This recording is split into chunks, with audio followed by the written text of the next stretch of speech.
Welcome to this second video on the most famous and important chess traps of all time. Hopefully you enjoyed the first video, and in this very quick video here I'm going to be showing you another devastating way that black can win in a very short time. 8 moves this time. And this trap we're going to look at has a certain name, and the name is the Budapest Trap. And this is the second one in our series. And the Budapest Trap is a trap that you can try with the black pieces against white's very common move of pawn to d4. Now you may recall in the first video we looked at a trap that black play after the move e4. But this trap is a trap black plays after d4. So what is this deadly trap? Well, here black has to play knight to f6, developing his knight, and now white will most often play pawn to c4, getting 2 pawns in the center of the board. So following logical opening ideas, control the center, get your pieces out, and get your king castled.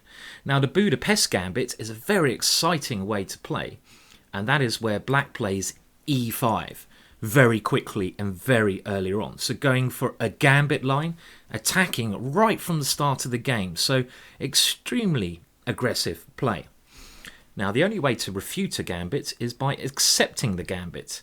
So white is now advised to take on e5, and here the black knight, to play the Budapest, jumps to g4, and this threatens to win the pawn back, and it also pressurizes this little weak square here on f2, which is very near the white king. And black's general idea in most gambit lines is quick development, quick attack, attack, attack, attack, and that's exactly what black is going to try to do here. Now in this position, white is advised to guard this pawn on e5. He can do that in 2 main ways, either by playing knight to f3 or by playing bishop to f4. And both of these ideas lead to the same thing. So let's concentrate with knight to f3.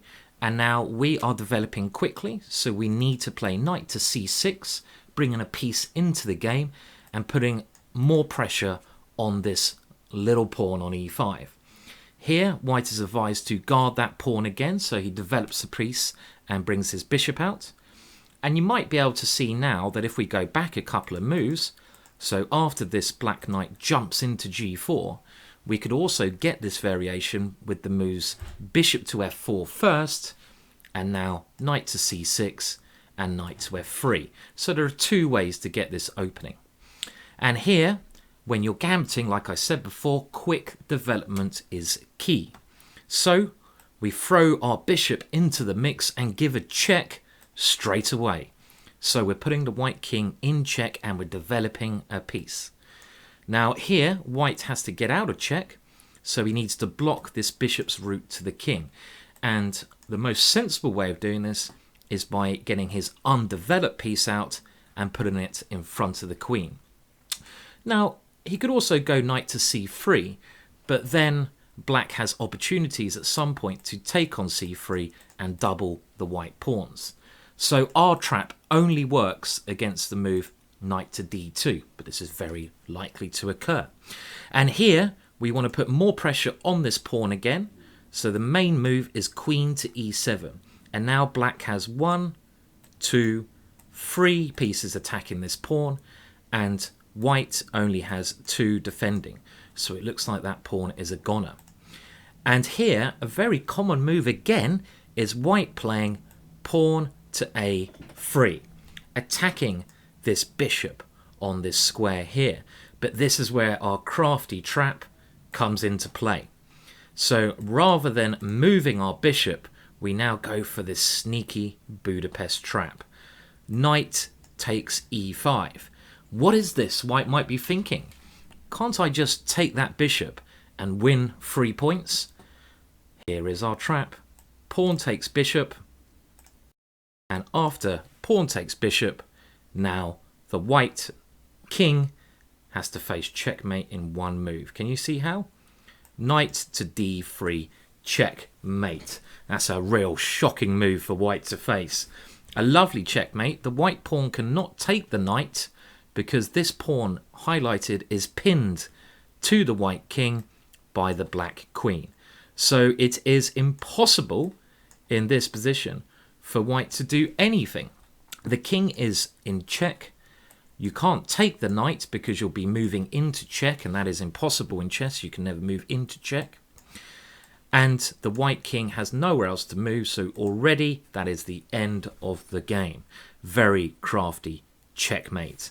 So let's go through that one more time, the moves, and this is after d4, knight to s6, e5, the Budapest, white takes, and now our knights get dancing over the board. White defends this pawn on e5, but we bring out our pieces and attack it. Our bishop flies out with check. We increase the pressure on this pawn on e5, and if white attacks our bishop, we ignore that bishop, we simply take this central pawn, and here white would be advised to do something like e3 to stop the threat, but if white is not aware of this trap, he could easily take the bishop, falling into knight d3, checkmate. Now, this combination of queen and knight checkmate does occur in other openings, and in the next video, we'll have a look at another version of this deadly checkmate. So I hope you enjoyed the video. Please like and subscribe if you do, and we will look at other deadly opening traps in further videos. Thank you for tuning in to this short and hopefully sweet video.